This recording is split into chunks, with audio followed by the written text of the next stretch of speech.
Hey, it's Hi, it's Eva. Kai. I saw that That's the coming. intro. Yeah, that's the intro. Here we go. Hi, everyone. It's us. Welcome to Hello Universe. People have already said that they sometimes get confused by our voices, so let's like really screw them Yeah. up and just speak our names at the same time. Good luck. Love that. What's up, Yeah, Kyley? How are you? I'm great. How are you, Eva? It's so good to see you. So we I didn't know. record last week because you were away at Monster School, and so I just really miss you every time we I don't talk. know. It feels like yeah, it just you know how it is. It just It feels feels longer than a week because it this feels is longer such a than like consistent touchstone that when it Mhm. doesn't happen, it is like, yeah, it's very apparent. Yeah, exactly. I feel like I'm like something's wrong. It's like I didn't get to process my stuff with someone this week. That's what it feels like. Yeah, yeah, exactly. um anyway, what's up? Why don't we're gonna do a little bit of a catch-up episode this week, but why don't you tell the folks what you have going on in your business? Yeah. Okay. Well, I will just in brief say Monster School Retreat was fucking amazing. I I loved every second of it. I can't wait to have more. So look forward to hearing more about that. And then I will also say, yeah, I have something kind of cool going on in my business that I haven't actually shared on the podcast, just I think because I was sharing about the retreat. But um if listeners remember, in the past, 2 times in the past, I've launched this program called Heal Your Business Story, and I've actually relaunched it. So it's basically a shadow work program for business, right? It's like pretty systematic, looking at different archetypes to understand what are the stupid stories that are limiting how you're showing up and making money in your business. So it's a very Kyley approach to business. And the last 2 times I taught it, it was a really great success. People had really great experiences, but something always felt kind of missing for me from it. So I paused, did the thing where I let it simmer for a while, and I brought it back.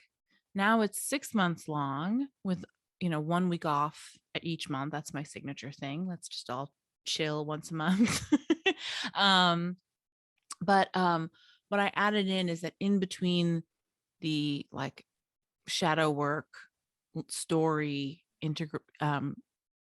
pieces of it, there's some action oriented stuff, right? So I added a whole leg of the program that's like, how do you build a program? How do you build a business that's rooted in your desire, that's rooted in how you want to show up, that's rooted in like the energetics of money and sales and consistency in ways that actually feel good to you instead of icky and like you're having to contort in a million ways.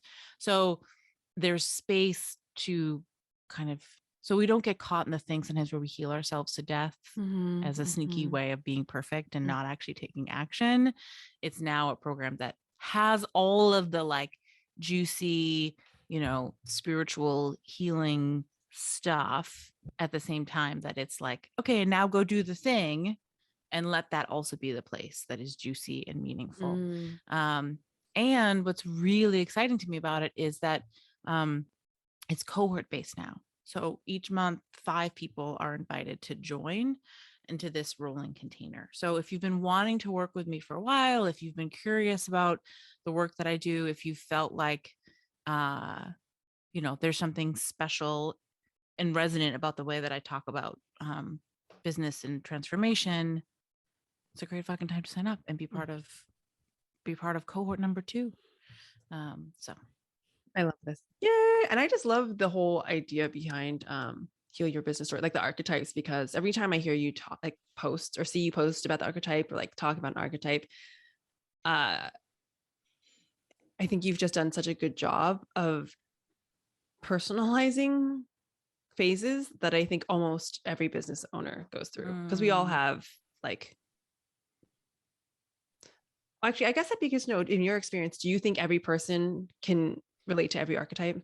yeah, so basically the way the course is structured for anyone who is new to this is that I've taken 12 archetypes and I tell the story of like, what is this archetype story? And then we look at how it's showing up in your business. The idea being most of us with archetypes, and you can zoom this bigger than my particular program, most of us with archetypes are either reactionary or over identified, right? So either you look at like, the con artist and maybe you are over identifying with the con artist and you have really big bouts of imposter syndrome, or you're totally rejecting it and you're like full of bravado and like nothing can touch me in a way that is actually like false and like you kind of like running scared. And neither of those are actually helpful. And both of those are equal indicators that you're being controlled by this archetype, that it's not like fully integrated. So the idea is like to make space for each of these so that you can recognize that we are all of the archetypes because we're all of the things, but let yourself be them without being controlled by them. Yeah. Totes. Yeah. Love it. Love it. Love it. Love it. Cool. Yay. So Awesome. Get on it, I people. fucking love it. So come, it's a really fucking great program. It's really, especially now that it has this, and I will also add the like kind of action oriented core part of the course is also something that's been like tested, because it's something that was part of soul centered sales. It's been part of other things that I've done. So it's also been like field tested. Yeah. So super important. yeah. Yay. Love How about you, Eva? I think this week I want to talk about my one-on-one mentorship program. So I feel like the flagship program that I have, the main thing that I love doing with people. So before coming to Taiwan, I like finished a bunch of packages with people, and I have been getting like rolling feedback in. And yeah, and I collect testimonials. And I'm really bad about sharing my testimonials, and I need to like go and put them on my website and such. But I think 3 of the 4 testimonials that I got were like, I mean, they were all really positive, which is always so good to hear, because I still worry sometimes. Like I still have the negative voice in my head that says like, oh, actually, that's not true. With these 4 clients, I was like, oh no, this has just been so fun. And I knew it was like really powerful. But yeah, the reviews were all like 3 out of 4 were like, this was completely life-changing, like life-altering. Like our work together will leave me forever changed. And so I think I just want to say like a quick and dirty ad for like, if you want some spiritual mentorship, come work with me one-on-one, because this isn't necessarily about a specific goal that you have. And I think as it's interesting to see too, like my new clients who come in, I think the people who I really love working with most are like, I don't even know necessarily, like,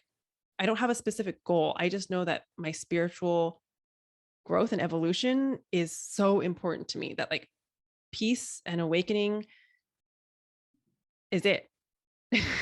And like, those are my people. And I'm like, yeah, exactly. This isn't about, and like the goals, I guess, can happen in between, improved relationships, better self-esteem, more confidence, like blah, blah, blah, blah, blah, blah, blah. But it really is just about like true liberation and awakening.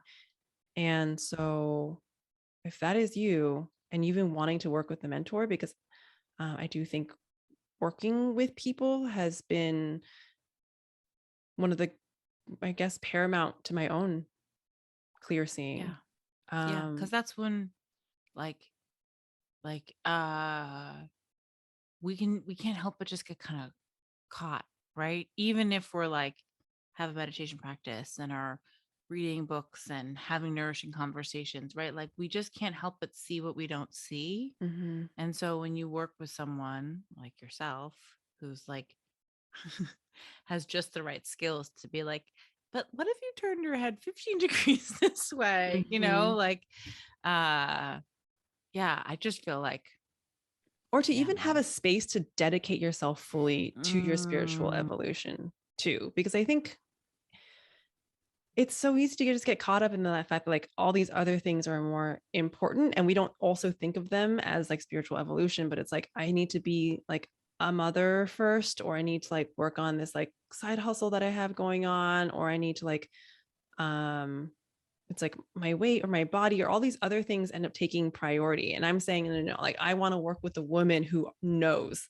that this is that they deserve, and that they want to, and there's a clear desire, a clear understanding actually, that like all those things are, I don't want to say secondary, but part of the spiritual journey, essentially, like folded into all of it, and it's not separate. And so like I think it takes, it's a clear recognition of that. And so like I get to prioritize this. And I think sometimes people get really excited about the idea, but then don't actually do it because it seems somehow not as Indulgent. urgent. Yeah, indulgent or not as urgent and pressing as like the demands of the things that seem like a real, like a bigger problem. And also, what is going to make the single biggest difference? Exactly. Right? Like, but that's my whole MO. Like, that's the whole thing. Like, obviously, it is your own spiritual self, your own embodiment, your own peace that then literally changes your world. And like things start to drop off and things start to change. And so, I think people on this podcast, I think, understand that. I would assume that the change comes, from your own spiritual growth. But I think what I want to say is, oh, go ahead. Actually, I think the other thing that comes to my mind is like, also, we can sometimes make it, we can sometimes kind of like try to like make ourselves like bootstrap our way through it too, right? It's like, oh, this is about, like I'm struggling for words, but I think there's a way that we expect ourselves to just like figure out how to be an embodied, enlightened person because we read Eckhart Tolle, right? Mm-hmm. Like we expect ourselves to just like, be introduced to the concepts and then just like have the answers and like doing the thing. Mm-hmm. And there's something really fucking gorgeous about like, my intention is to be more embodied and to experience more joy and presence in my life.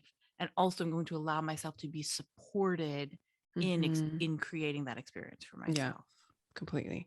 That's exactly. So yeah, one of my newest clients was just saying that exact thing. She's like, I know the spiritual stuff, but I actually think, and what we has discussed is like, I think what she needs help with is like the embodiment of it and the execution of it. And in some ways the accountability of it, so that it's not just this intellectual thing, but it's like, okay, how do I actually apply this into my everyday life, which, like is my jam.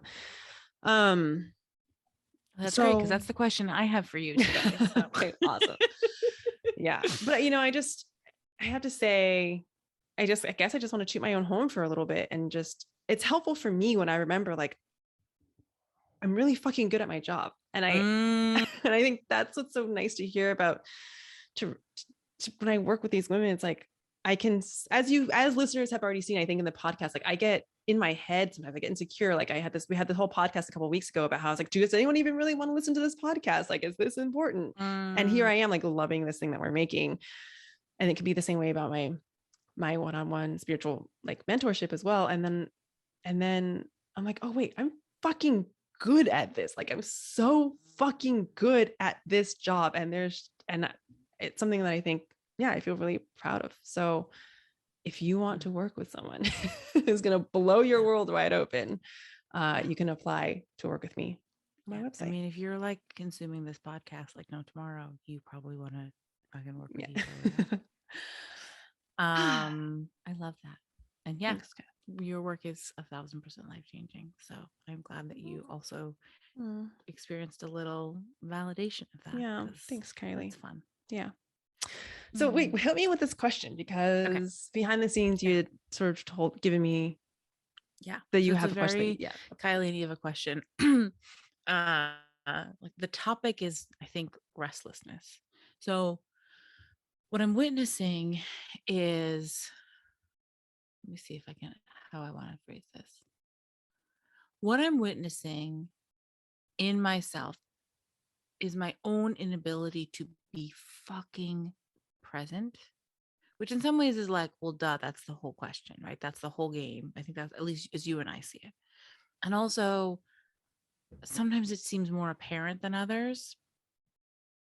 And I'm witnessing in myself like the deep rooted desire to be fucking anywhere else than wherever I am. And that the desire is to get out of things that are pleasurable just as much as it is to get out of things that are uncomfortable. It's like, oh, is this very like rich? I don't want to be here. Right. And or does this have the potential to be very rich? How can I like skip out? And the skipping out can be like flipping to my phone, but it can also be like tuning into the mind chatter or like, creating, but it could also be like physical, like sitting down to play with my daughter and then instantly feeling like I have to be somewhere else, or my son comes to cuddle up next to me and instantly I'm like, oh, your fingernails are too long, I need to fix that, right? Or and again, these are like things that we've talked about before, and also they just feel really present lately. Maybe because I'm wanting so much to experience things at a deeper level, um but I think my question is like, how do you ride that restlessness, right? Like, um and how do you get yourself to sink into deeper experiences? That's like a really big question, but Yeah. and I think also, I think it's also the other reason so like personally, I want to bring this to you because I think this is really in a lot of ways your zone of expertise. And I can feel it feels so potent in a way that it also feels like, oh, well, you're clearly at the edge of like creating change, right? Because I think sometimes when tension is really high, it's like because you're witnessing it enough to like move, like create a different experience for Yeah. yourself. And then also it felt really potent for me to realize like, oh, it's not just that I'm trying to escape uncomfortable things. I'm also trying to escape potent and like excellent things. It's just the escape that is actually like it's just the escape. And also recognizing that the desire to escape is so great. It's not actually about, like, we think about, oh, I'm escaping by seeking serotonin, I'm escaping by like eating potato chips or scrolling on my phone, but I think we're also just as likely to escape. The desire for escape is not interested exclusively in pleasure. It can also be escape through destruction. Like, it's not interested, it doesn't care how the escape happens. It's like, whoa, this is real, so let's just get the fuck out of real, and we can do it by eating potato chips, or we can do it by picking a fight with someone. It actually doesn't matter. Does that Yeah. make sense? Yeah. Okay, so that's the like soup that's been swimming in my head. Yeah. I want to go back to this idea of, or I just want to better understand, I think, the what you mentioned about how like you're bringing, because this isn't new, like we've talked about this in different, for both of us in different cases. It's about like, it's like the present moment stuff, it's like sitting in discomfort, it's all these things. But it sounds like you're already in a place. The reason you're saying the reason you're bringing it up is because you're actually kind of already moving through it, like you're in the process of it. It feels more potent. Is that what you're saying? Because maybe things are already starting to shift. And I guess I'm wondering like what's starting to shift already, or what's I different. don't know that things are already starting to shift. It actually just like my own restlessness feels so exhausting to me that I can feel the pressure in a way that's like, well, then you have to fucking move it. But are you more restless now than you are normally, or you're just noticing it more? That's a good question. And I don't know that I know the answer. I think I am actually as restless as I always am. I think I am just acutely aware of it in this moment. This is just all really, really, really interesting to me, because in some ways I feel like I know you really well. And on another level, I feel like I'm getting like a deeper look into you. And I guess I'm trying to understand, like, are you a restless person? So, well, what does that term mean, right? Like, because I don't think I would. I think I used to be a restless person, right? Like, that's what is an anxiety disorder that plagued my whole 20s, but restlessness, right? I guess I'm kind of curious, like, what do you mean by restless? Yeah. Okay. Right. Because I also think a lot of my ADHD is also a restlessness, right? It's like it's a hopping out, right? It's like I have witnessed in myself all these different ways over all these different years of like hopping out. So am I a restless person? No, I actually think I'm a pretty embodied person. And also it's an infinite space to fall, right? So I'm like aware that my current level of restlessness is more acute than I would actually like it to be. And also I could be a year from now completely transformed, still being like, my current level of restlessness is more than I would like it to. Do you know what I mean? Yes, like totally. It's not like, oh, now you've stopped being restless.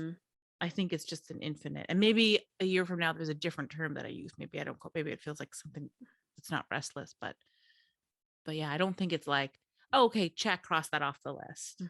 Yeah. I don't know. I just find this all so fascinating because, yeah, I think the thing that I want to point out is also that I do think that you're like a really embodied person. But there's something here that like is bothering you. And again, a year from now, you could be completely transformed and still feel like there's a deeper and like another level to go. Yeah. But I guess I am kind of wondering, like, I guess that what I'm kind of directing this conversation is like, what idea do you have of what it looks like to not be a restless person? Like, what is it that you think it's supposed to look like that you get to Kyley where you're like, oh, what does the 1 year transformed Kyley looks like? Because I don't know if you have this. I'm not trying to, by the way, idealized or romanticized. Exactly. Because by the way, I'm still going to get in there. We're still going to get in there and be like, okay, but also like, let's get into the soup. But I feel like I'm asking bigger questions. That's a like, good question, right? Because what do you think is supposed to happen? Yeah, I love that question because I also think like our romanticized ideas, our ideas of what should be happening are just always fucking in the way, right? Yeah. So I love this question, and I think yes, I definitely am someone who like constantly has to pull back this like romanticized notion of like, I'm gonna flip a switch and I'm gonna be enlightened and everything is gonna be fucking great and perfect, right? That totally is there for me and constantly needs to like disentangle itself, in particular because I feel like the deeper I go, if you guys remember when I had my like drug-free mushroom trip numero uno, I had this like really profound, I was like laughing at the seals swimming in the water, and I had this really profound like wisdom come over me that was like, it's never what you think it is, right? Meaning like this moment of spiritual euphoria and like this moment of spiritual ecstasy is because fucking seals, right? Like it's not because you were like sitting remote on a mountaintop. So I definitely think that shows up. And I think what I am actually hungry for is an ability, and actually this is helpful in of itself, is a willingness and greater capacity to sit in my discomfort. And that space brings its own kind of resolution around the other things.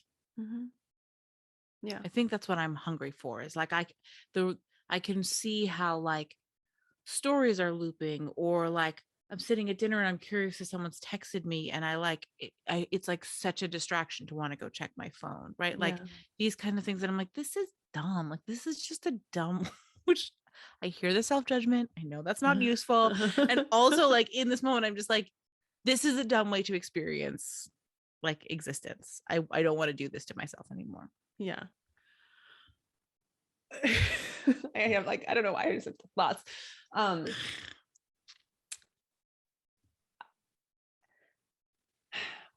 Okay. Yes, I hear you about like wanting to sit with your discomfort.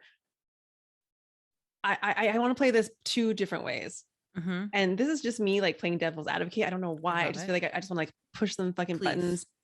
Yes, push away. And it's counterintuitive, but I am kind of curious. I don't even know why I want to go into destruction. I don't know if this is necessarily the answer. I just want to know what you would say. Like,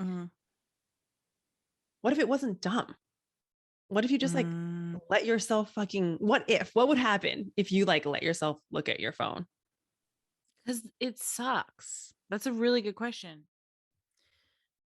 Okay. So it sucks. For example, I'm sitting at dinner, and like a dinner with a 3 and a 5-year-old is like an Olympic event. It's not exactly relaxing, but it can be really pleasurable, right? It can also be fucking annoying because, the 3 and 5. Yeah. But the point being, like, there's things in the experience of dinner with my family that are like the living of my life, whether it's annoying because I'm asking my son to stay in his seat for the 8,000th time, or because Birdie's new thing is when she doesn't want to eat something, she like, okay, actually, parenthetically, we don't actually require Desi to stay in his seat fully because that's not totally an option for him, but we do try to contain his movement to the general vicinity of the chair.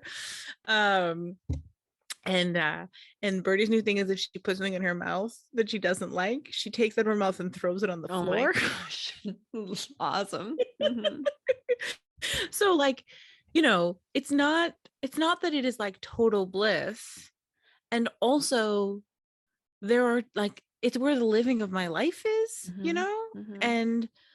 and also there are moments of like joy and like silliness there. And I am more patient with like Birdie throwing things on the floor or Desi's restlessness when I am not also feeding it with my own restlessness. Mhm. So it's like the Yeah. whole thing is just like there's more available. And if I get up and like check my friggin' phone, Mhm. like there's nothing that I gain from that. Not yeah, there's something that you gain from it, but also does it make you feel shitty? Yeah, right. Because clearly I wouldn't be doing it if I wasn't gaining. But like mostly what I'm gaining is the escape rather than because like whatever it is that I'm checking on, I will also enjoy the experience of checking on it if it's the thing that I'm doing intentionally Mhm. 20 minutes after dinner. Yeah. But I'm hearing you say that the reason you don't want to do it during dinner is because I think what I'm trying to like bring Yeah. attention to is that that's actually suffering. Like Yeah. that's what I'm trying to actually figure out. Does that feel like suffering or does it feel like actually good? Because for me, escapism, sometimes the tricky thing about escapism is that in the moment I think it feels good, but actually if I'm being really honest with myself and I'm actually like really observing and going into my body and feeling how it feels, I'm like, oh wait, this feels icky. Like it feels there's Yes. an icky feeling to it. Yes. I think that's exactly it. I think I'm in this place of witnessing how the escapism and like some of my escapism hacks, which is mostly mind chatter and like phone and then like physical restlessness, like like that they are there to quote unquote protect me. Like Mm-hmm. I'm doing them because I think they're serving me. And also I can feel I'm like very aware of how much they are actively making me more uncomfortable and less happy, that they are the source, that they are creating Mm-hmm. great deals of suffering, Mm-hmm. even if the thing that I'm trying to escape is like shame or guilt. Mm-hmm. Yeah, that makes complete sense. But I think so that in itself is a really, I think, important point. And I think thing that's helpful for maybe other people to hear too is that like to be clear about suffering, about like, oh wait, that's suffering. We think it feels good because oh, you've mentioned this before. It's like, oh, we think it's like some type of distorted side of self-love. Like maybe we're feeling shame. And so we go and look it up our phone because we're like, oh, I'm doing something kind for myself because I'm like distracting myself from shame. But actually, it like I don't know how else to explain it. All I can say is that I've observed in my own body that doesn't feel good.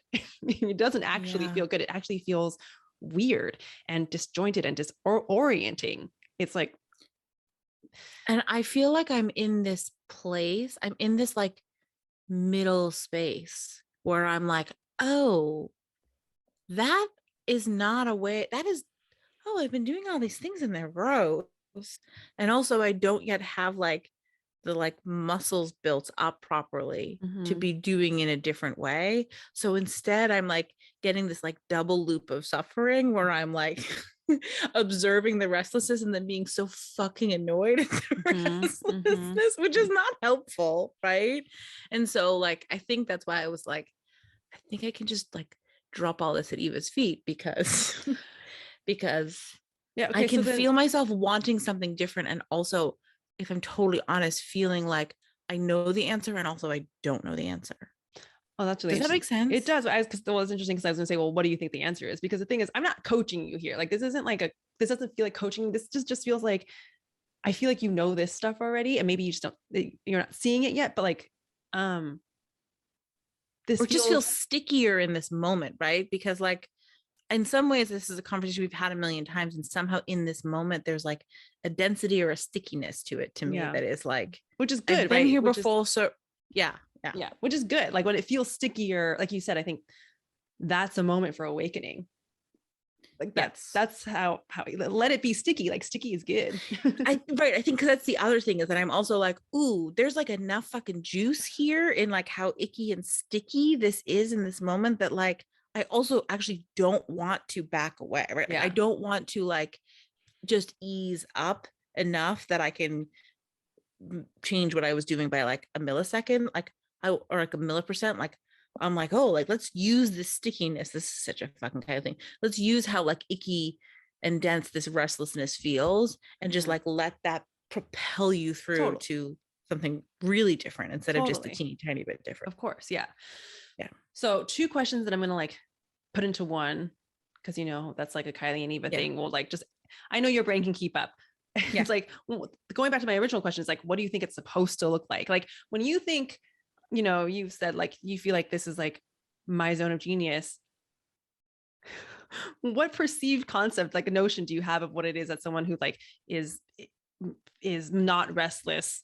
How do you think they respond? That's like my first question. And then combined with my second question is like, you said you don't yet have a better behavior that you can go to, right? Because now you can notice the suffering and the behavior. Like, oh, that's not actually, like, it doesn't actually feel good. But you're in the limbo because you don't have another place to jump to yet. You need another lily pad. So, like, my simple question is like, what do you think that lily pad could or would be?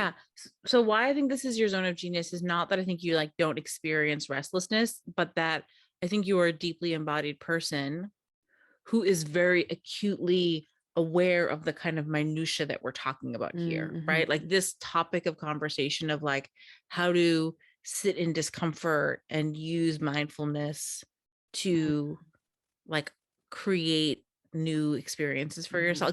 All this just feels like the kind of thing that is your bread and butter. So not so much like, oh, you've got it all figured out, but just like, oh, like this is a space that you are well versed. Rather than like, oh, you're perfect at this. Gotcha. Yeah.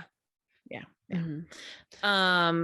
even if it weren't me, just like this idea, this like what you're talking about, this enlightened version of like, oh, well, non-restless Kyley would do this X, like instead. And I what I'm trying to do is, they're 2 separate questions that are actually pointing to 2 different things, though.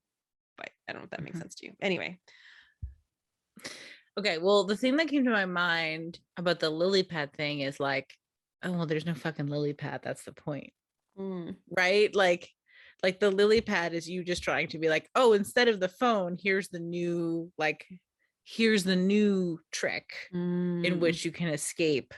It's just like a more evolved, it's a book instead of a phone. Right. Exactly.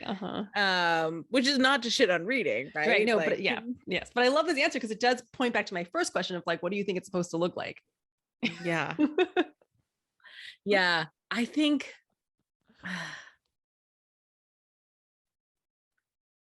I don't know. That's a really good question, and it's interesting how much I don't have an answer. What do I think it's supposed to look like?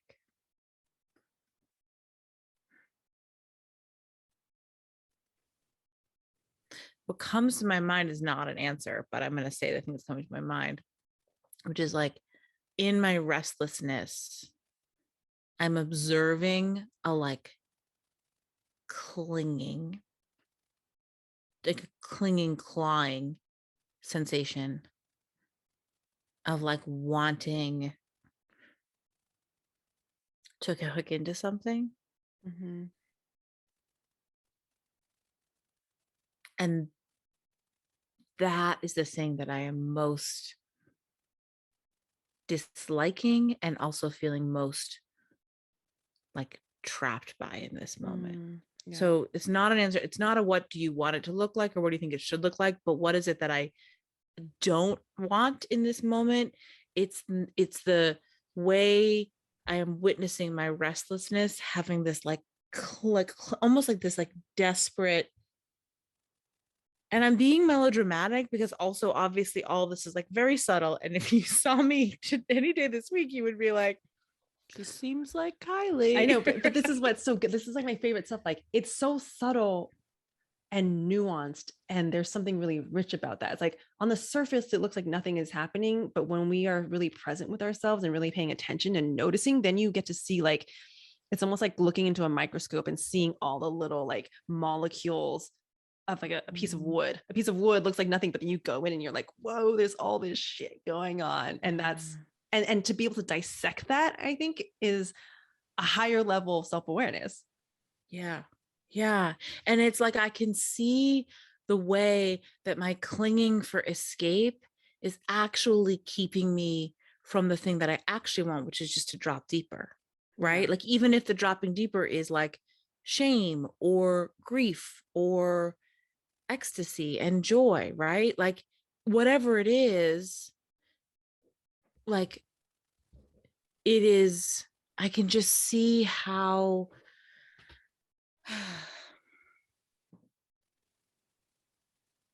Can I just jump in here? Because yeah. I feel like I have a couple things to say. The word clinging, I think, is really pertinent here. And when I get to a place where I can like really clearly see what's my experience, like what's happening, and it's like you're calling it dramatic, but also it's not. It's like you can tell that there is like this clinging and clanging. And I would say just love the fuck out of whatever that feeling is. I'm saying because there's going to be nothing to cling to. Like that's the point that I'm trying to get to. Of like, what do you think it's going to look like? This goes back to our conversation. Like everything's a problem to solve. Like we always think it's a problem to solve, and I'm trying to. There's no problem to solve here actually, but but it's like, but but this idea of like this clinging feeling. I'm seeing like talons of a bird like trying to like hook itself into like a wall or something like that. I think what's scary is that what you would really notice eventually is like, oh shit, there's nothing to cling to. Like that we think that there's something to cling to. And I think it's really uncomfortable to be like, oh wait, there is nothing else. There's nothing to cling to. There's nothing here to cling to. And that feels really scary because then we're fucking free falling. Yeah. And this goes back to the loving our parts of ourselves that we reject so much that they stop controlling us. This is the work that I think both of us do. This is what you call monster school. This is what I call being with what, like loving what is. It's like, oh my God, that clinging feeling feels so weird and uncomfortable. How can I just, to me, loving it means like being with it completely right now, my body. You're like, ooh, like, what does that What even I feel love like? about what you just said, what's funny is when you were like, there's nothing to cling to. And then you were saying how like that's scary. What's interesting is space instantly opened up as soon as you said that. Like instantly. Because what I received was like, oh, right, because nothing's real. Exactly. Like, um, and so like, oh yeah, dummy.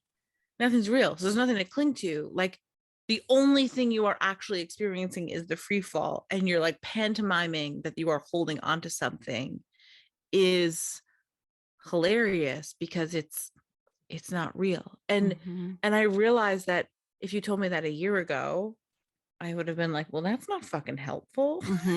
Right. Exactly. But in this moment, that shows up as like, oh, because I think what has created almost confusion for me is like the way wires get crossed is like, okay, there's restlessness here. I'm clinging, like more acutely, it's like some ping has sent off, right? Whether it's like shame or anxiety or fear, some like ping of discomfort. And then the clinging to escape it, whether it's the phone or the mind chatter or like whatever. And wanting to like love it, but being unable to love it without feeling like I'm controlling it. Like it has felt actively confusing to me. Like I know the answer is to love this, and also the only way that is available to me in this moment is actually try to love this away, which is just control masquerading as love. Does that make sense? It does, but I'm also wondering if you're like trying to love the wrong thing. I think you're trying to love this, like when you're saying like you're trying to love it,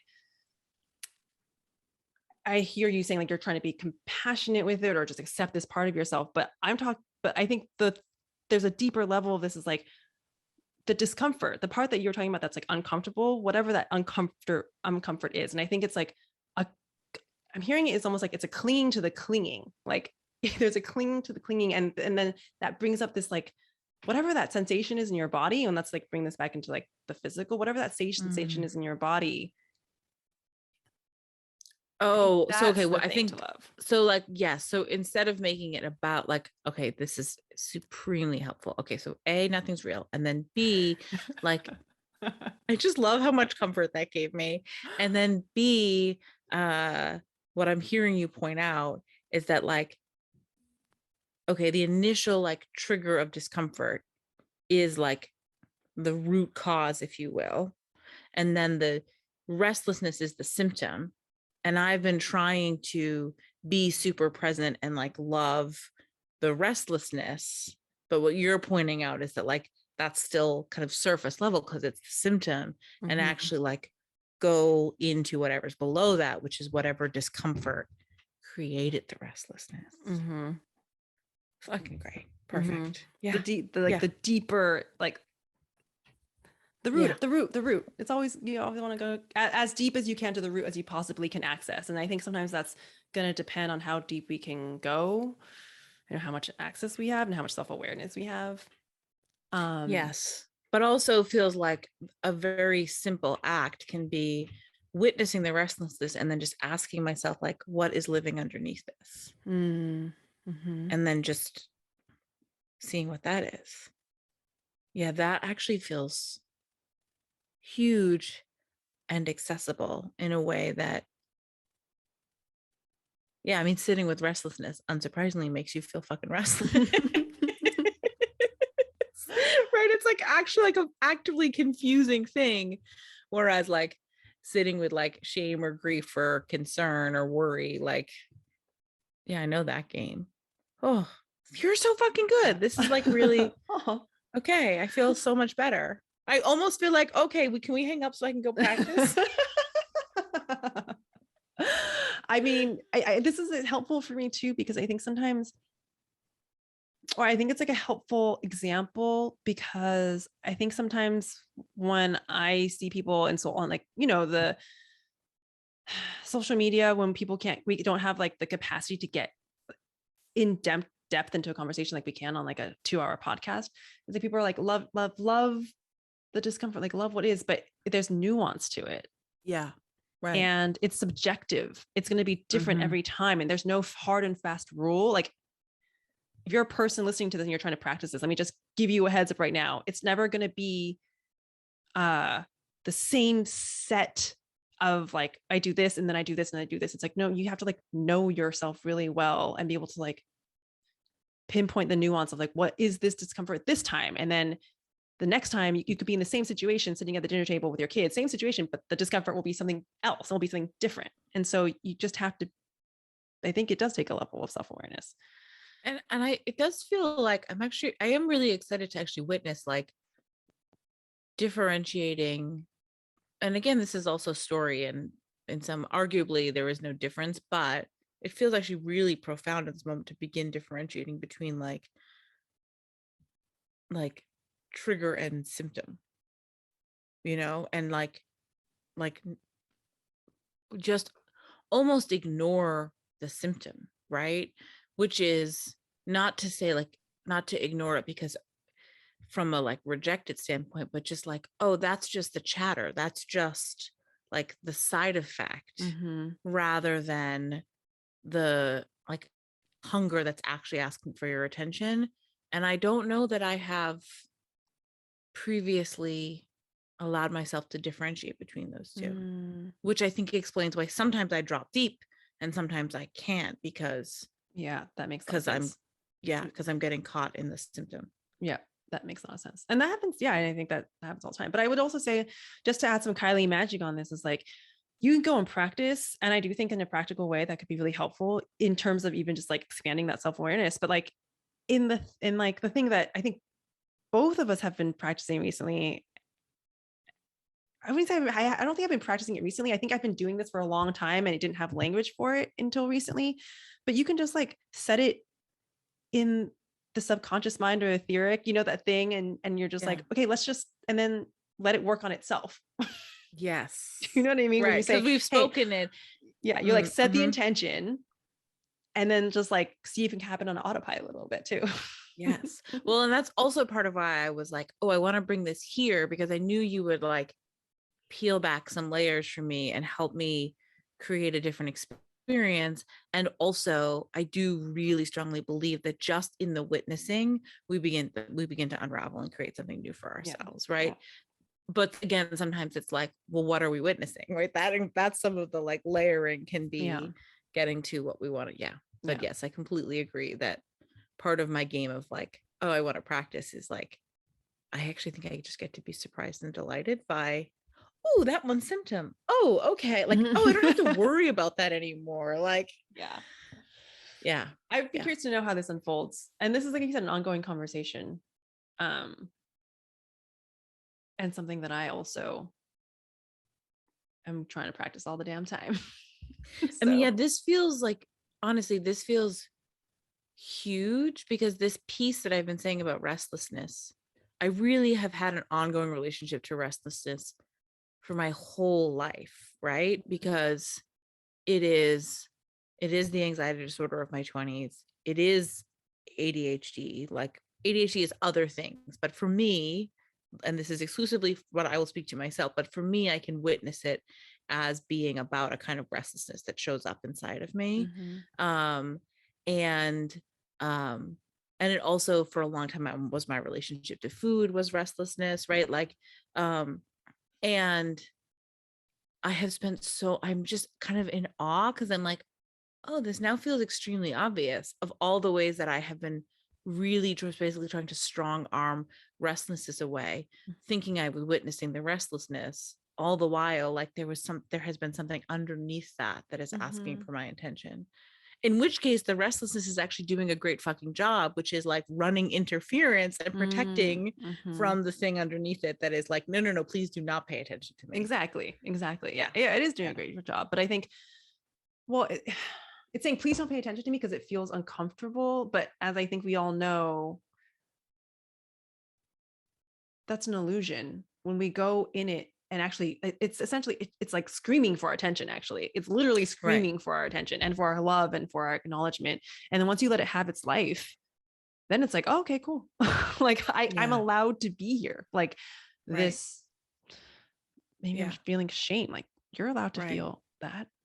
Yeah. I mean, because basically what I can now see is like, oh, I've just been making this wrong. Right. It's like, just don't be so interested in distraction. Just cut it out. It's not serving you. So stop doing it. And it doesn't actually work that way. Yeah. Right. Yeah. I think that was something that I was noticing, this idea of like something's, yeah, I don't know, some sort of judgment about it that I feel like creating a loop of some sort. Yeah. And that feeling like part of the trap, because it's like, yes, I can see that there's judgment here. And also, I really don't want to keep doing this. Like, I really am not enjoying this experience. And so, like, I'm caught and I'm frustrated. Yeah. And I think what to me feels like one of the things I'm taking away is like, well, then there's one of the ways to go deeper always is like, what is underneath this experience? Like whatever it is that you are having that you aren't liking, like, well, what lives underneath it? And what lives underneath that? And what lives underneath that?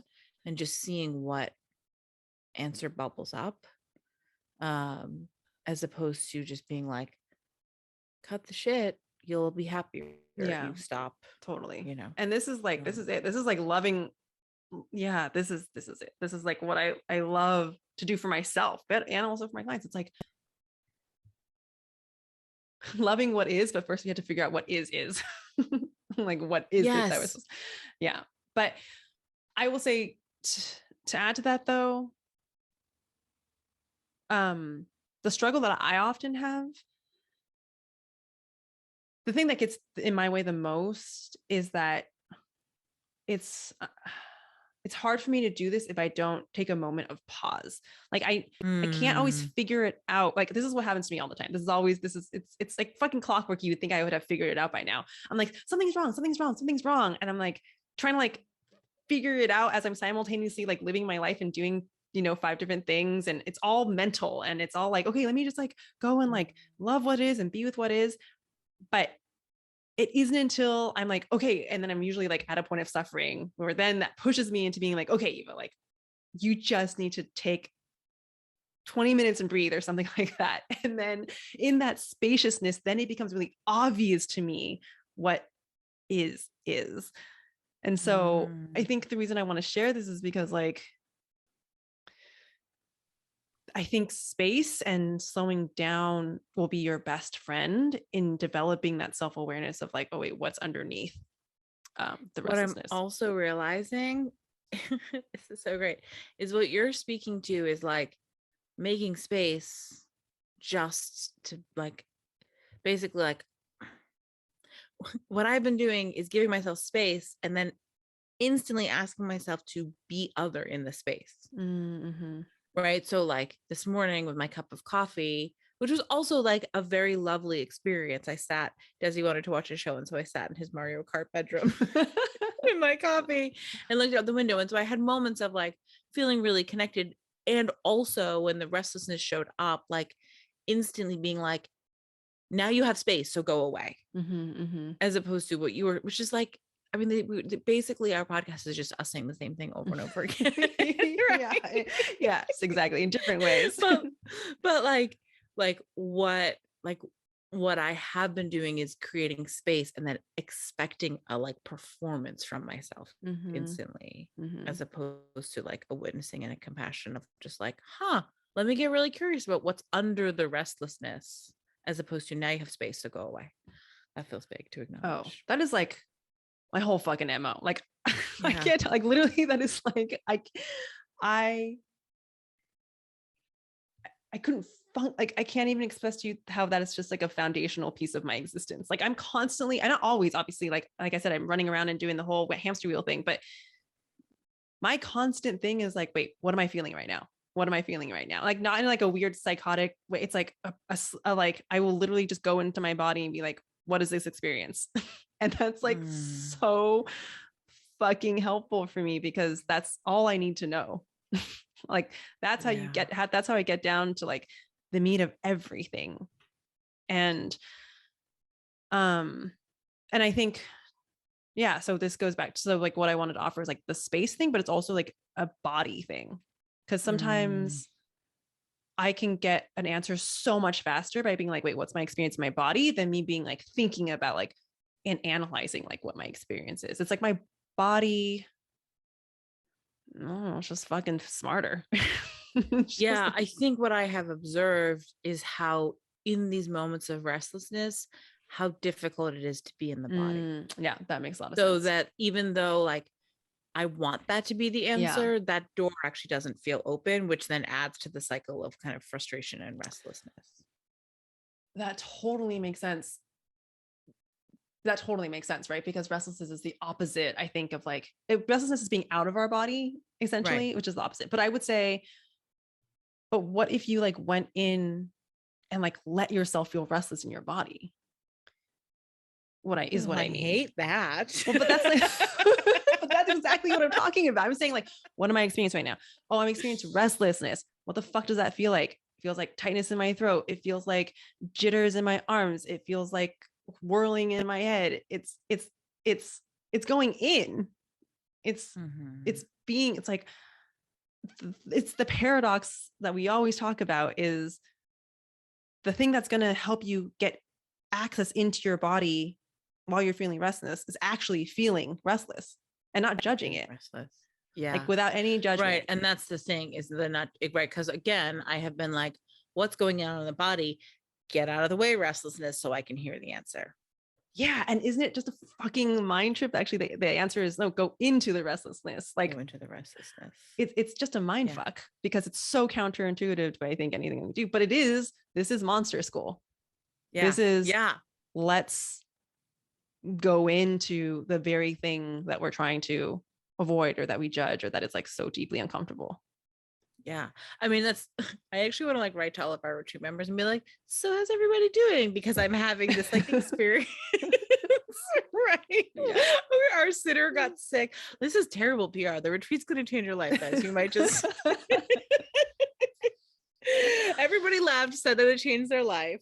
That is true. And there's a certain irony that's showing up for me of like the first time I launched a program called Tell Your Business Story, and then like the whole time I was teaching it, I was living the lesson each week, right? Like, be careful what you show up to hold space for, because then you will inevitably be invited to like live it at a deeper level, you know? Ugh, So yes, I for know. sure, I'm like, oh, and again, it's never what you expect. I wouldn't have labeled restlessness as the monster from the past 20 years. I would not have picked that. And also, it is so acutely clear to me this week that that is the thing creating suffering for me, like more than anything else Yeah. in this moment. Yeah. So, Yeah.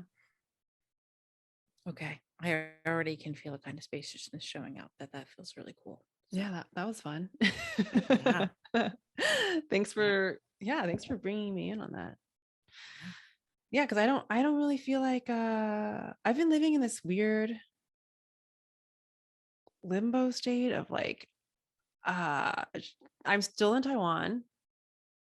I think, so I extended my trip an extra week, by the way. So I think I have I like was another wondering about that. 2 or 3 weeks. Um, yeah, I don't know. I just feel like I've been fighting being on vacation, but the truth is, at least for the past week, I've been on vacation. And Mm. that was not my intention. My intention was to fully come here and like work the whole time and like have all these plans. And I think it's a time that like I admit that to myself, because I still had this whole thing for so long about being like, oh, I need to like be doing all these things. And I think for the last week, it's just been like, oh no, I'm just gonna let myself. I can't, like, nothing else is working. Like nothing else is working except for me to Yeah. be like fully fucking present here. And so um it's been really nice to just Mm. allow that to be. Yeah. Yeah. Sorry, that was a bit of a weird transition, but I think the No, point I that I'm think trying it's to get to perfect. is that like I don't know, I'm in a weird space, Here's what I Kyley. actually think is interesting. Mm-hmm. If we were to actually draw a like parallel between these two points, one is that I'm talking about how like, oh, it's been uncomfortable for me to sit in discomfort. And what you're speaking to is like, oh, it's been uncomfortable for me to Me to sit sit in in like everything pleasure. is great and happy. Yeah. Totally. Yes. Yeah. Because Yes. we also actually hate pleasure Yeah, because it or joy. feels, Because there's like you could distinguish between pleasure and joy. But yeah, yeah. right. So yes, exactly. And thank you for like tying that together so well, because I think that's the point that I want to make, is that um I wanted to like take a moment to actually come on this podcast and declare that like I'm happy. I'm really happy right Mm, now. Like really just content. And like, and I don't mean, because sometimes content, I think something that can be used in a bad way, but like, I mean that like in a really good way. I'm like, shit's fucking like good right now. filled up.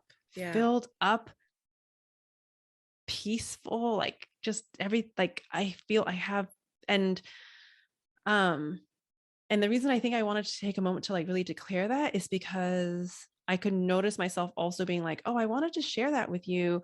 And then being like, oh no, but I don't want to jinx it immediately on the coattails. Immediately on Oh. the coattails. So I was like, no, but I don't want to say that because then I'm going to jinx it. And then it's going to like, there's like some weird superstition here about how like, um, if I acknowledge a good thing, it's going to like go away. Mm. and and then I wanted to be, and then I was like, no, fuck that. Because the truth is it's going to go away. Because I think what I've noticed is that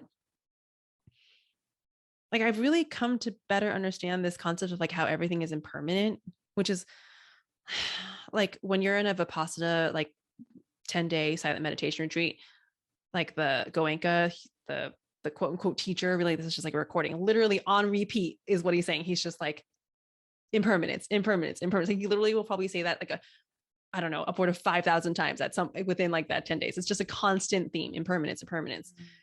And it's taken me a long fucking time to really understand that experientially, not just mentally. Because I would leave these meditation retreats and be like, oh yeah, I get it. Like intellectually, everything's impermanent. But it's still, I literally remember asking like myself, I was like, next time I'm with a teacher, I'm gonna ask them. I'm like, yeah, I get it. Like in intellectually, but like it's not helping me any like at all. And now it's gotten to a place where, oh, it is helping me because I'm okay. I'm okay with the fact that like I'm happy now and shit's gonna change later. And I'm probably gonna, it's inevitable, but I don't mean that in some sort of cynical way. It's It goes back to your inevitable. clinging thing. Like there's nothing to cling to, right? Like you can't hold happiness. It doesn't do anything other than make your experience of happiness less. Exactly. It makes it go away. But also it's like, it's not, it's such freedom to me. It's freedom to be like, oh, okay, does it have to, I don't have to hold on to this forever. Like it's freedom to be at peace with the understanding that I'm going to be human. And like next week I might feel anxious, or next week I might feel sad or something. I don't know. I don't know what I'm going to feel. Or maybe I'll feel fucking like I'm tripping balls and I'm feeling in ecstasy. I don't know. But all of it is allowed, and I'm not expecting any of it to, I don't need it. I'm not expecting any of it to be here forever. Or I'm also not expecting it to not come back either. I guess. Yeah. Yeah.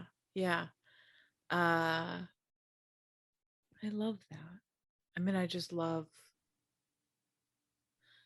I love what you're saying is like basically your happiness is in part tied to your willingness to like let it not exist. Yeah, I guess so. Yeah, that is so true. But I think when I used to hear people say that, I would find that kind of depressing a little bit, because there's Yeah. something cynical about it. But I don't feel like it's cynical at all right now I for don't, some yeah. reason.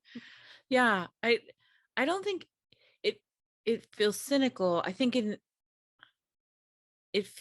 sometimes it feels depressing because it feels like, oh well, I guess I can't have nice things. Right, like I think of like the very stoic, like immovable, like right, like I am impassive, like I'm the stone that the water runs over kind of thing, as opposed to like which doesn't feel authentic to me, right? Like I feel like I am someone who has these like big, and maybe this will shift, but um there's a reason that instead of saying peace I talk about ecstasy, even though I think they're actually interchangeable, but that's the word that resonates with me more.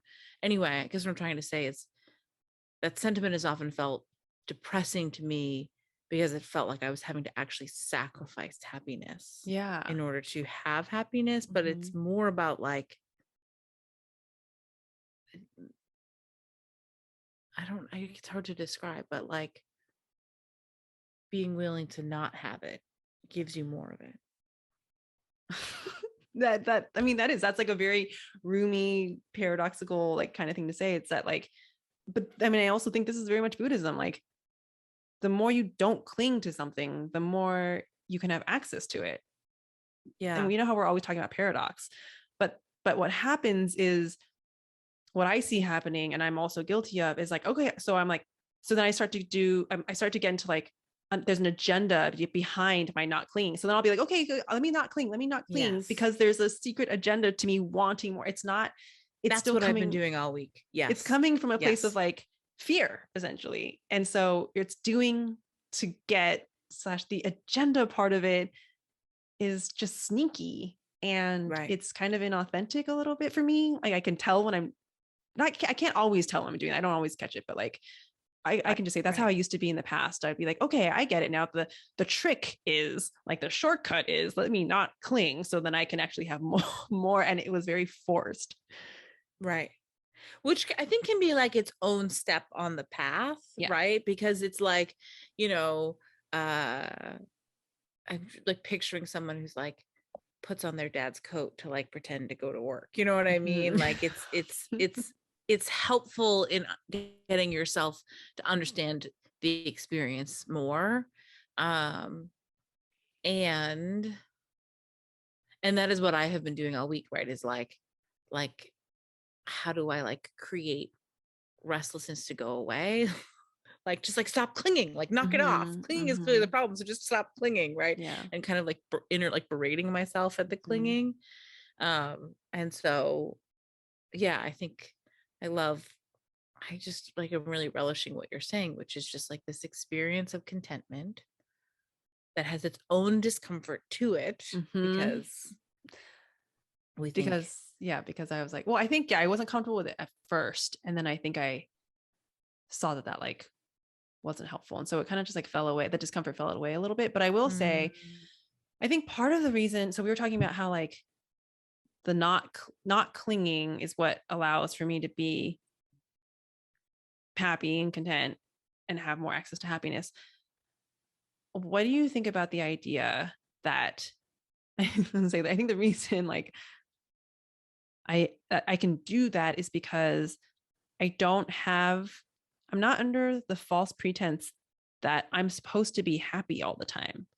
I don't actually mm, believe that I'm not supposed to not be in a good mood. I don't believe that life is supposed to be good all the time. I don't believe mhm, that. I think it's really causes us a lot of suffering when we think that we're not supposed to be that we need to be happy all the time. mm. And again, I asking you what you think, because I'm like, does that sound really cynical? Because again, that doesn't feel cynical to me. It actually feels Yeah. so stressful to me when I'm like, oh, I'm supposed to be happy all the time. If I'm not, that means something's wrong. Like, oh my God, oh my God, oh my God. When instead I'm kind of like, I think humans have this false belief that everything's supposed to be, that we're supposed to be in a good mood all the time. And that's just, You know what's interesting? I love this. So I have had moments where uncomfortable emotions are really ecstatic and transcendent. Like I think I mhm, shared on the podcast, like when my mentor had died, and I remember like sobbing, crying. And there's this moment of like feeling like really connected to like existence. And like my grief felt, it was so apparent to me that my grief was just tremendous love. And so even as it was uncomfortable, it felt like being fucking alive, you know?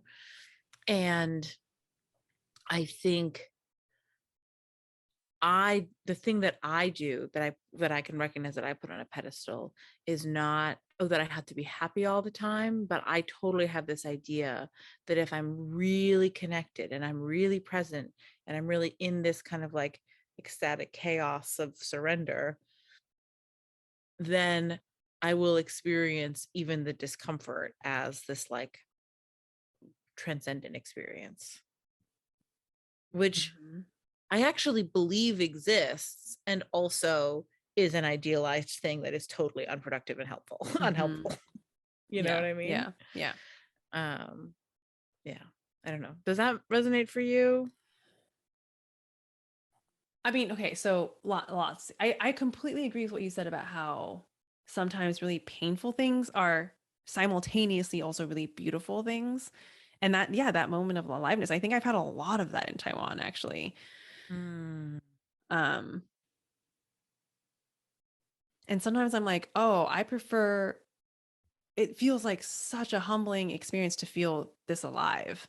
Even I think that's why I'm like, it's okay, because I'm like, this feels good. Like being alive, even though it's mixed in with grief too, is like such I just, it's one of those times where I'm like, oh, I feel really lucky to be a human being because I get to experience this whole mhm, fucking weird complex um world of experiences that's not good or bad. Like good or bad is so fucking limiting and also yeah. not accurate, like so inaccurate of the Mm. human experience. So I completely hear what you mean in that sense. Um yeah, but yeah, I don't know. I mean, I guess going back to that question of like, how does that feel for you when there's this idea of like we don't have to be happy all the time, like Yeah. that we're not supposed to be happy all the time. Well, yeah, because that feels fucking banana pants. Of course we can't be happy all the time. I think what I'm witnessing too, what is interesting is like uh again, being someone who enjoys, yeah, how do I say this? I mean, as someone who can be loud and an over the top person, the things that uh the things that I tend to dismiss as like not valuable are like when I feel numb or disconnected. And that's the thing about restlessness Mm, that causes me, I think, aside from the way in which it is uncomfortable, but part of I think why I reject it is because I'm like, oh, you're disconnected. you're like not having as intense an experience as you That's could be. I totally understand your point. That's such a good point. You're right. Like I think I put even anger and rage and grief like on the pedestal more than than numbness and Yes. disassociation. Yes. You're Yeah, like I so really right about that. vilify numbness in a way that like rage, like you're fucking alive. You're like you're angry, Ooh, even as it's uncomfortable and I do lots of things to avoid it, right? I Uh feel called out for some reason. I feel like you're so right because I'm here talking about how like we're not supposed to be happy all the time, and then I'm like because I'm comfortable with rage, I'm comfortable with sadness, I'm comfortable with uh maybe even anxiety, but like mm, numbness, restlessness, like those sorts of like these weird, I don't kind of know. just like quiet, that kind of sadness that's just like I don't know. Right. It's like not like it's not particularly intense, but it's also just like the like emotional fog that might roll over you on a given day. Right. Yeah, Those are the ones that I tend to be like, I've got no use for you. that's Grayscale emotions. that is really true. I really want to think about this a little bit more. Um, Yeah. because I think I have to admit, I think those are the times I'm actually the most unhappy too. When I feel numbed out a little bit or just like not connected to myself, when I feel disassociated, Mm, that's that's when I feel like I'm actually maybe in more suffering yeah. in a weird way. Yeah. That makes sense. And also, I think I'm like an emotional thrill seeker. So I don't Yeah, like them because I'm like, just give me a high. Like what I don't like some part of me is exactly. like, I Highs don't and care if lows are it's good or good. Yeah. bad. Oh, Yeah. I'm gonna have to sit with that for a little bit Yeah. because yeah. Yeah. But I do want to say about this happiness thing is that I just want to point out something from our conversation from, I don't know. Well, when this airs, I think it might be last week's conversation, the part two of our business meeting of like how to grow a Mm-hmm. podcast. You just brought up this like really beautiful point about how, how my biggest fear is like losing my mind. I'm always talking about like going Mm. crazy. And then you're going to have to help me like parse this out because I don't have it fully articulated. But this idea of like, actually, oftentimes, if I'm going closer to insanity, that actually might mean that I'm actually getting closer to sanity because, Because we're all collectively insane. yeah, we're all, or it's like the fact that like I don't want like happiness can be really like so like okay, I'm happy here now. I'm on vacation in Taiwan for the past week, and like that's been, and the fact that it took me a long time to like get into that and be comfortable with that, that's fucking insane. That is fucking bananas. And how that happens all the time. Like we get close to something that feels good, and then we push it away or reject it because we're scared or it doesn't feel familiar or whatever. And then I'm like, okay, so maybe insanity is like, if being insane means being okay with exactly how things are, then like I'm okay being Mm. insane. If being insane means I don't have to keep fucking grasping and I can just be present and not worry about where my next dollar is going to come from, sign me up for that. Yeah. I want that. Right. Right. Like the the the game of like should and expectation and like noise, like that's the insane thing, the thing we're all doing of like the running and running from ourselves. And yeah, That's what I the hear that's you the saying, insane thing, but we're calling it that's the insane sane. thing. And Exactly. we're calling it sane. And then what I'm saying is insane is like, what if it could be easy? Like what people start to Right. think that, spiritual folks are nuts when we're like, what if it's easy? What if I can Mm, let things start healing in the background on automatic? What if I will make things happen with my mind? Because we make things happen with our mind every fucking day. What if I can do that? And people are like, oh, you're crazy. And I'm like, I don't know. It's fine. I would sign me up for that. I would rather have that. I would rather yeah. have it can be easy. Yes. and like, Yes. Yes. and that feels so Oh, unsafe. But I'm like, no, I rather fine. Then if that's insanity, then like I will take it because in this mixed up, crazy world that we live in, that kind of insanity is actually more sane. mm, if that makes any sense at all. yes, it absolutely does. And I think, yeah, it is. gorgeous. Like, what I also think is really cool is this actually also feels like the example you just gave of like things healing in the background, right? Is like, we had that conversation a couple weeks ago in which space showed up for you that you were like, oh yeah, right.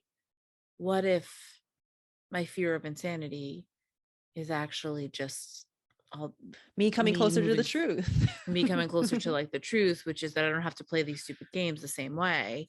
And then, like, I don't know, maybe you spent a ton of time contemplating that, but I suspect actually it's just been percolating. And all of a sudden, here you are a couple of weeks later, and there's a safety in that idea that what, like, that to me is what's cool of what you're saying is like, that for as long as I've known you has been tense and an unsafe place to trod. And there's like a safety that's showing up for you now. Yeah. And like, yeah, I'll be fucking insane. I don't care because this is better. Yes, exactly. And like 6 months ago, like that like would not have been totally available. I didn't have access in your to body. that. Exactly. And I would like freaked out, and I would have like literally my body would have just been like, oh, that like weird rejecting feeling, and I'm like blah, blah, blah, just like couldn't absorb it. So I actually know exactly what you're talking about. That was great. Yeah. But I love what you're pointing out. Yeah, this is how it's happening in the background, meaning I know I haven't been thinking about it, but what happened was like we had this conversation, you posed some really good questions, and then the possibility arose. And then things showed up in my life that started matching that, or things showed up in my life that started being like, that started confirming that in ways that I could have either rejected or been like, oh, that's like what this is. And then it's like puzzle pieces just like snap together, or like magnets just like whoop, come together, and you're like, oh, like that makes sense. Yes. Oh, yeah, I really love that. Yeah. And I also love what you're saying too, is like you speak it into existence, space shows up, and then you have all these moments to decide. Right? Like, okay, I'm actually now thinking of our episode with Federico, which we just aired today, about which you all, please, if you haven't yet, go listen to this episode with Federico, about neuroplasticity and mushrooms and just everything. But anyways, we spoke in that about how like you create space, and then you have the agency to choose a different path. You can still keep choosing the same, like, right? We could keep choosing that I am overly committed to resistance. You could keep choosing that this dynamic between sanity and insanity, but the space shows up, and then you have opportunities to reinforce the new pathway. And then you decide, oh, that's it. I'm moving in this new direction now. Yeah. And I think like deciding is so potent. And I have felt, again, in this week of like watching my restlessness, wanting to decide to do something different and having difficulty doing the deciding because I have felt like a lack of clarity of what exactly I was doing that was unhelpful. Yeah. And so that's where this conversation is really helpful, because you helped me make the space. And now all these things are going to start popping up for me, and I can be like, okay, new decision. Okay, new decision. Yeah. Boom. Man, I fucking love us. I know. I love you, and I love our listeners, and thanks for just like hanging around. No, this is like, I don't know. I can't even imagine. I am a less functional person without this podcast. Yeah, seriously. Oh. All right. How you feeling? Should we do joy? Yeah. Okay. Let's do it. What's something bringing you joy right now? Okay, a couple of things. God, there's it's like an amalgam. Is that the word? Amalgamation of a couple of different things, but okay, I'll try and keep it simple and only pick two. I think one is I've just noticed that there's been a greater degree of harmony within with my parents. It's like, me and my mom, my dad, I kind of want to, I do miss my brother. I've been thinking about him a lot, and I kind of like wish we could loop him in on this more. Mm. And maybe one day that'll happen. But being around my parents isn't always a harmonious thing. There's just lots of stuff going on all the time. But I think there's been greater degrees of that have been like noticeable. Mm. And I'm just really grateful for that.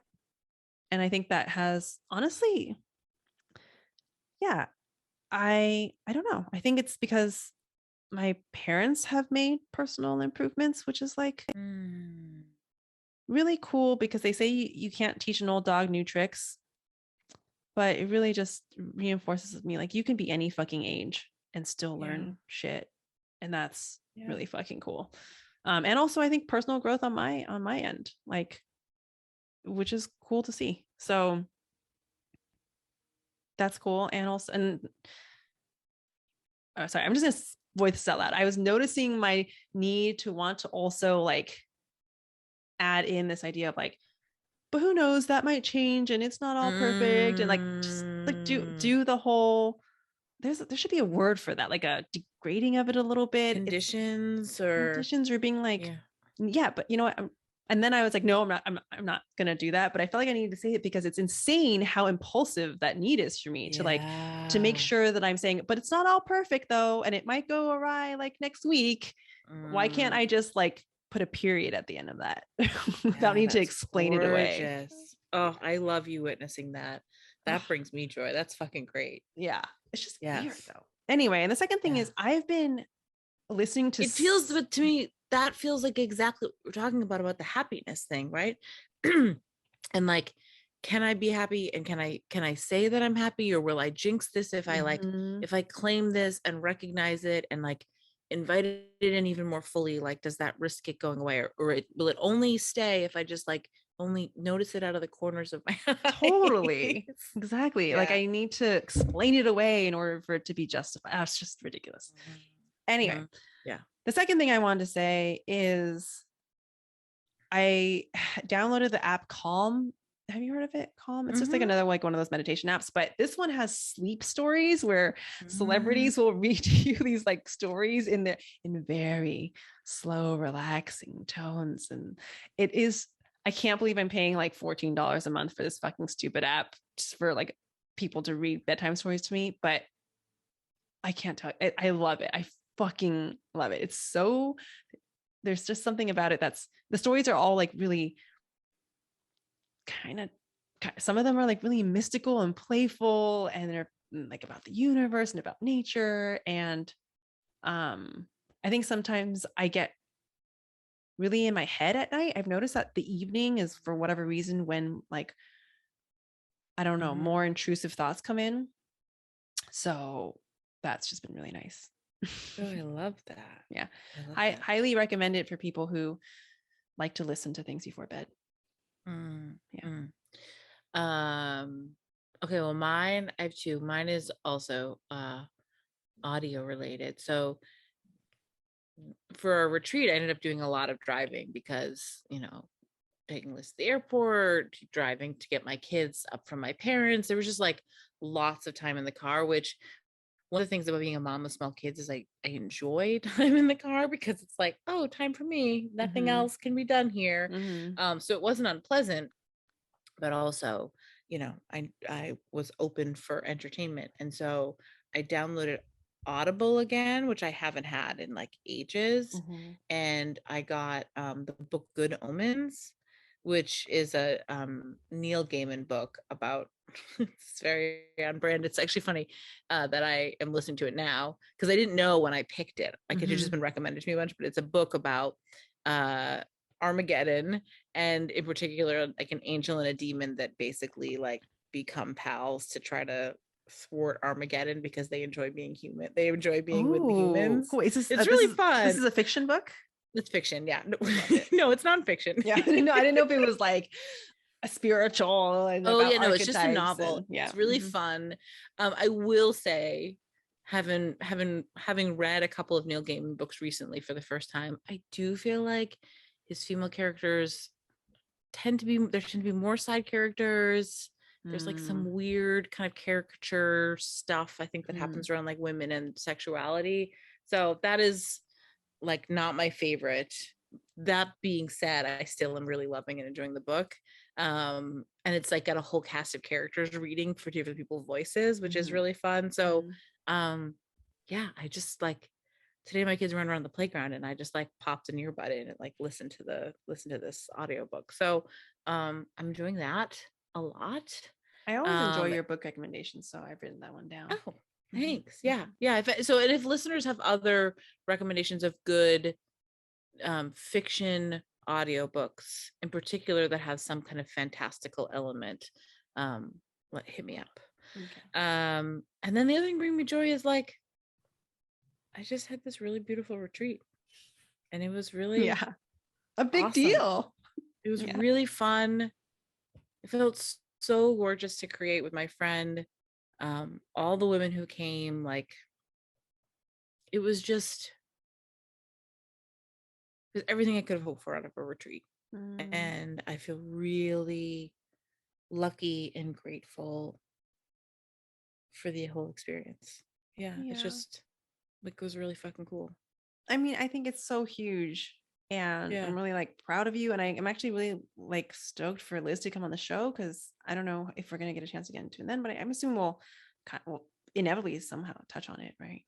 Yeah. Yeah. Yeah. I'm sure. I mean, again, we were saying before we hit record, like it's funny because I don't have like a story about it other than it was really beautiful and I'm really grateful for it. Right. The Yeah. stories about it feel really personal. Like this one person really opened up, or, you know, Mhm. my own personal evolution that happens through the retreat or whatever. Like each of the moments, right, or like sitting and talking to a woman as we looked at the water and like each of these moments stands out and are really gorgeous. And also they're not stories for consumption, you Yeah, know, so it's totally. hard to speak to it without it.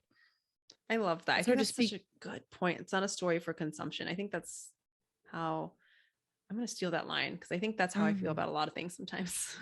Yeah, so it's like people are like, how was it? And I was like, fucking great. And then it's hard to speak to it more than that Yeah. because Well, are you excited to do it again? yeah, for Yeah. sure. Absolutely. Yeah. um you will hear, listeners, when and where the next one is. Yeah. So Can't wait. yeah. Yeah, All right. Is that it? Are we? I think so. We've come to the end. Yeah. All right. Okay, go sign up for coaching with Eva and come sign up for your business story, everybody. We love you. Bye.